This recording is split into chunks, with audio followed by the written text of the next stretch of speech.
مجھے حیرت ہوئی جس دن پٹنے میں ہمارا جلسہ تھا، مجھے لوگوں نے پرائم منسٹر کا ویڈیو سنایا جس میں پرائم منسٹر یہ کہہ رہے تھے کہ ہندوستان کے دستور کے اندر کہیں وقف کا ذکر نہیں ہے۔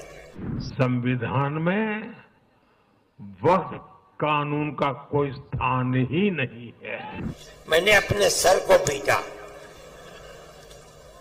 मुल्क का वजीर आजम ये कहता है, इसका मतलब ये है, मैंने कहा कल को तुम कहने लगोगे कि मुल्क के दस्तूर के अंदर हज का कोई जिक्र नहीं है, परसों वो कहोगे कि मुल्क के दस्तूर में नमाज का कोई जिक्र नहीं है, अगले दिन कहोगे कि मुल्क के दस्तूर में रोजे का कोई जिक्र नहीं, मस्जिद का कोई जिक्र नहीं।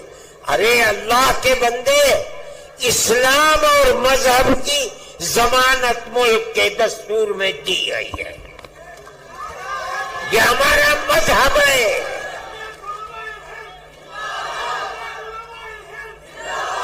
मगर मैं क्या कहूं, मेरी समझ में नहीं आता कि आज जो लोग इख्तिदार की कुर्सी पर बैठे हैं उन्हें मजहब ही का नाम नहीं आता, न वो कुछ जानते हैं।